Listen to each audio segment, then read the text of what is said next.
Are you 65 or older and still paying overdraft fees on your checking account? You do not have to. Let me prove it. I read the Consumer Financial Protection Bureau rule and the fee research behind it. The drain is real, and it is optional. Here is the map. The overdraft trap, the 4 fees, the switch, and the banks. This video is for educational purposes only and is not tax, legal, or financial advice. Talk to a qualified professional before making any decision about your specific situation. My name is Eric. I'm going to walk you through the overdraft rule, the 4 fees that quietly drain older checking accounts, and the 4 national banks that charge none of them. Along the way, I will show you the federal opt-out right that protects you no matter what Congress does. And I will end with a 1-page action plan you can finish this week at your own kitchen table. So let me start with the thing the bank never says out loud. When your account slips below 0 and the bank pays the transaction anyway, they call it a courtesy, a favor, something they do for you out of kindness. And then they charge you for the favor. For years, the biggest banks in this country treated that charge as a quiet, permanent fact of checking, something you were supposed to accept the way you accept the weather. But it is not weather. Weather is nobody's decision. This is a product, priced and sold, and that means it is a product you are allowed to refuse. The Consumer Financial Protection Bureau, the federal agency Congress created after the 2008 financial crisis to police banks, spent years measuring exactly how much this so-called courtesy was pulling out of American checking accounts. And what they found is the number I want you to hold on to for the next 20 minutes. In the year 2023 alone, even after many banks had already started trimming these charges, consumers paid more than $5.8 billion in reported overdraft and non-sufficient funds fees. That is money that left ordinary checking accounts and never came back. And the people hit hardest were not careless people. They were people living close to the line. People whose deposit lands on the 3rd of the month while their bills clear on the 1st. And that mismatch is the whole engine of the problem. Social Security does not arrive on the same day your mortgage, your insurance, or your utility auto payments come out. The money is coming. It is guaranteed. It simply has not always landed by the calendar date a biller reaches in and pulls. For a few hours, or a couple of days, the account reads below 0, and the bank treats that brief gap as if you had spent money you do not have. You did not. You had it. The timing was off by 2 days, and the bank charged you as if it were a moral failing instead of a calendar quirk. Now here is the part that matters for you specifically. And I need to be straight with you, because a lot of what you will read online is already out of date. The agency finalized a rule in December of 2024 that would have forced the largest banks, the ones holding more than $10 billion in assets, to cap the overdraft fee at $5 per occurrence, down from a typical $35. It was set to take effect on the 1st of October, 2025. It never did. The banking industry sued. Congress moved against it. And in May of 2025, the President signed a resolution under the Congressional Review Act that repealed the rule before it ever took effect. That is on the public record at congress.gov as Public Law 119-10. So the $5 cap is gone. It never became the law of the land. And because it was killed through that particular process, the agency is barred from bringing back a rule in substantially the same form without new authorization from Congress. Let me put that in plain English, because the phrase Congressional Review Act sounds like something that has nothing to do with your checking account. It is a law that lets Congress cancel a federal rule with a simple majority vote. And once a rule is canceled that way, the agency that wrote it cannot come back with the same idea in a new coat of paint. So this is not a rule that is delayed or tied up in court or waiting for a better day. It is canceled. And canceling it was the point. I want you to understand that clearly so you never sit and wait for a $5 cap that is not coming.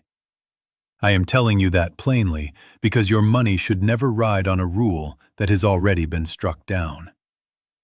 But the good news is the whole reason this video exists. The two levers that protect you never depended on that rule at all. The first is your right to say no. The second is your right to walk. Let me show you both, starting with the one you can use today. Item 1 is the reframe that changes everything, and it survives the repeal completely. Under a federal regulation called Regulation E, which carries out the Electronic Fund Transfer Act, a bank cannot charge you an overdraft fee on an everyday debit card purchase or an ATM withdrawal unless you affirmatively opted in to that coverage. Read that slowly. The default setting, the one the law hands you the day you open the account, is no coverage and no fee. If you never signed up and the bank charged you anyway on a debit swipe or a cash withdrawal, they may have broken federal law. The agency put out formal guidance on exactly this. Their own examiners found banks charging these fees with no proof the customer had ever agreed, and the guidance tells enforcers to assume you did not opt in unless the bank can produce the signed record. That is on the Consumer Financial Protection Bureau's Overdraft Opt-in Circular. And let me tell you how so many people ended up enrolled without ever remembering it. Years ago, when you opened the account, a teller may have slid a form across the counter and described overdraft coverage as protection, a safety net, a good thing to have. You checked a box. Or you said yes on the phone to a friendly voice who framed it as a convenience. Nobody told you that each use of that safety net would cost $35, or that federal law made it optional and set the default to off. So do not feel foolish if you are enrolled. You were nudged into it by design. The point is, you can nudge yourself right back out, and it costs nothing to do so. So let me tell you what to do about it, and it costs you one phone call. Call the number on the back of your debit card and tell them, in these plain words, that you want to opt out of overdraft coverage on your debit card and ATM transactions. Ask them to confirm the change in writing or by email. Then ask them one more question. Has this account ever been charged an overdraft fee on a debit purchase? And if so, can they show you the opt-in you signed? Write down the date, the time, and the name of the person you spoke with, and keep that note. Now the catch that trips people up, because I will not oversell this. That protection covers one-time debit card purchases and ATM withdrawals. It does not automatically cover paper checks or automatic recurring payments or ACH transfers, the electronic pulls that take your utility bill straight out of the account. So opting out is a powerful shield, but it is not a complete one. That is exactly why the switch matters, and we will get there. For now, hold on to the principle. Overdraft coverage on your debit card is optional. It is something you switch on. And if you never wanted it, you can switch it off with one phone call this afternoon. Item 2 is the 4 fees the whole game is built on. The 4 bills a lot of retirees are paying without ever having agreed to pay them. Let me name them one at a time, slowly, so you can match each one against your own statement later. Fee 1 is the overdraft fee itself. When a large bank covers a transaction that overdraws your account, the agency's own market monitoring found the median fee at big banks was $35 per occurrence. Not 5, 35. And it rarely comes alone, because if 3 payments clear on the same bad morning, that is 3 separate hits, one after another, before you have even had your coffee. Fee 2 is the non-sufficient funds fee, the NSF fee. That one is the mirror image of the first.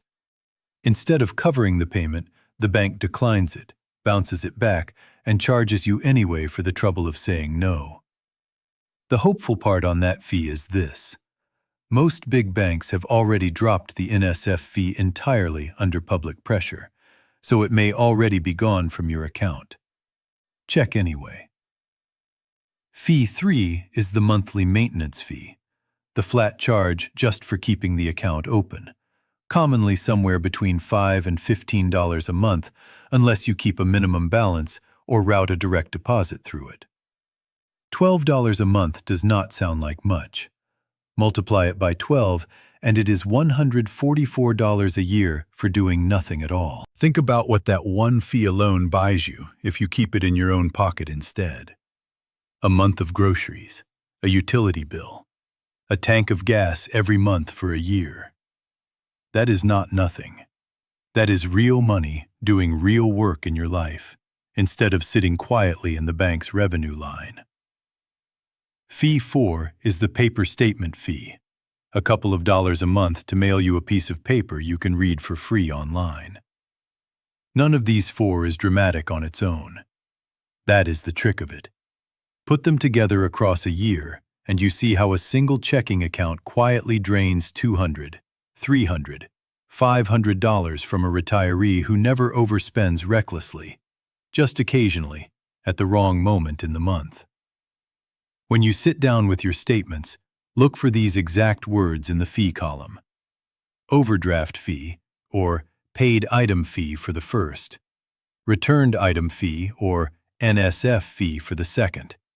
Monthly maintenance fee, or monthly service fee for the third. And paper statement fee, or paper document fee for the fourth. Circle every one you find. Each circle is a charge you are about to stop paying for good. These figures are documented on the Consumer Financial Protection Bureau's fee research and in the Bankrate 2025 checking account and ATM fee study. Let me show you what that looks like with real numbers, because a single hard month tells the story better than any yearly average. Picture a retired widow living on a fixed Social Security deposit that lands on the 3rd of each month. This is a composite based on common fixed income overdraft scenarios, not a real person. Her property tax payment and her insurance both auto-drafted on the 1st of the month, 2 days before her check arrived. The account dipped below zero for those 48 hours. The bank covered all 3 transactions that hit that morning and charged her $35 on each one. $105 gone in a single morning, over a timing gap she did not create and could not control. She had not overspent. She had the money. It simply had not landed yet.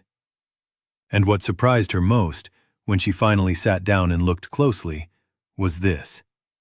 She had never knowingly signed up for that coverage in the first place. The fee felt like a penalty for being short for 2 days.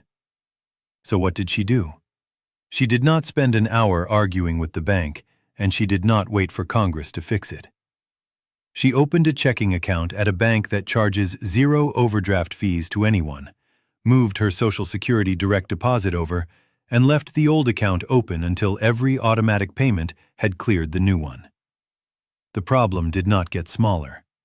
It structurally disappeared. There was no longer a $35 fee to charge, because the new bank does not have one. The move itself took her one afternoon. She opened the new account online in about 20 minutes, updated her Social Security deposit through her My Social Security account online so the next check would land in the new bank, and switched her 2 auto drafts over, one at a time, watching each one clear before she moved the next. She kept the old account open with a small cushion in it until she was certain nothing was still pointing at it. No drama, no phone argument, and no overdraft fee ever again. That is the difference between managing a fee and eliminating the whole category. And it is the difference this entire video is built around. If what I am showing you is useful, take 1 second and hit the subscribe button and the notification bell. That is what tells YouTube to push this kind of plain English retirement walkthrough to more retirees who need it. And there are a lot of them paying these fees right now without knowing they have a choice.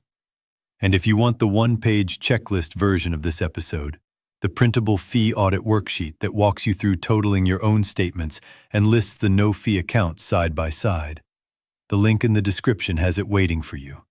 Print it, Sit down at the kitchen table with your last 3 statements, and you will know your own number in about 10 minutes. Item 3 is where the theory becomes your Tuesday afternoon. There are national banks, right now, that charge 0 overdraft fees and 0 monthly maintenance fees to every customer. Not as a senior discount, not as a limited promotion, but as the everyday terms of the account. I am going to name 4 of them as examples, and I want to be careful and fair here because I am not ranking them and I am not calling any single one of them the best bank for seniors. I am telling you what each one's own published fee schedule says today, and you should always confirm the current terms on the bank's own page before you move a dollar, because terms do change.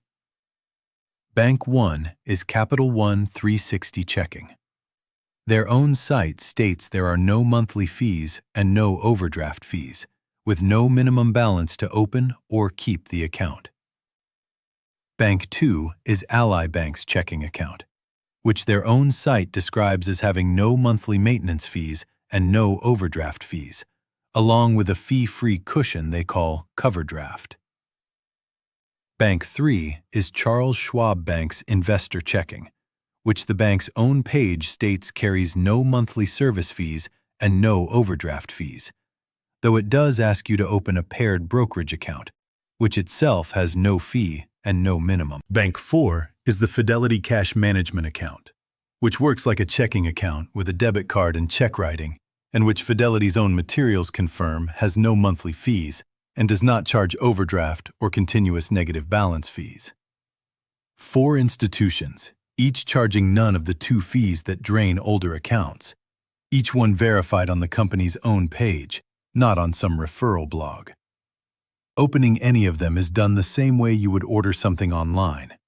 You go to the bank's own website, you enter your name, your address, your social security number, and a way to move your first dollars in, and you are usually finished in under half an hour. There is no branch to drive to, no appointment to make, and for the accounts I named, no opening deposit required just to get started. And if typing on a computer is not your comfort zone, every one of these banks has a toll-free number, and a real person will walk you through the very same steps by phone. Do not let the word brokerage scare you off the Schwab option either. The paired account is just a holding account with no fee and no minimum, and you never have to buy a single investment to use the checking side of it.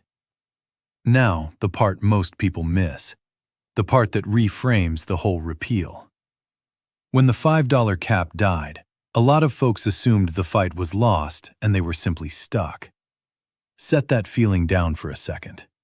The 4 banks I just named are not capped at $5. They are at 0. Not a courtesy, not a discount, not 5, but nothing at all. For everyone. No senior carve-out required.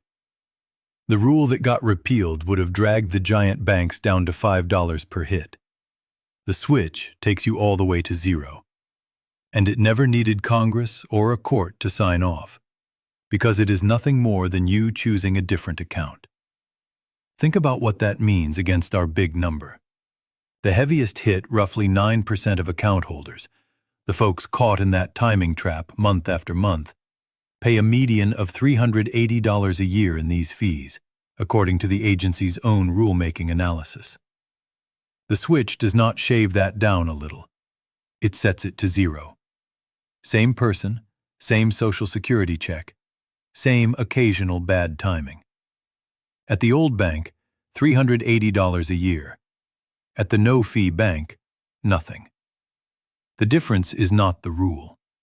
The difference is which account your check lands in.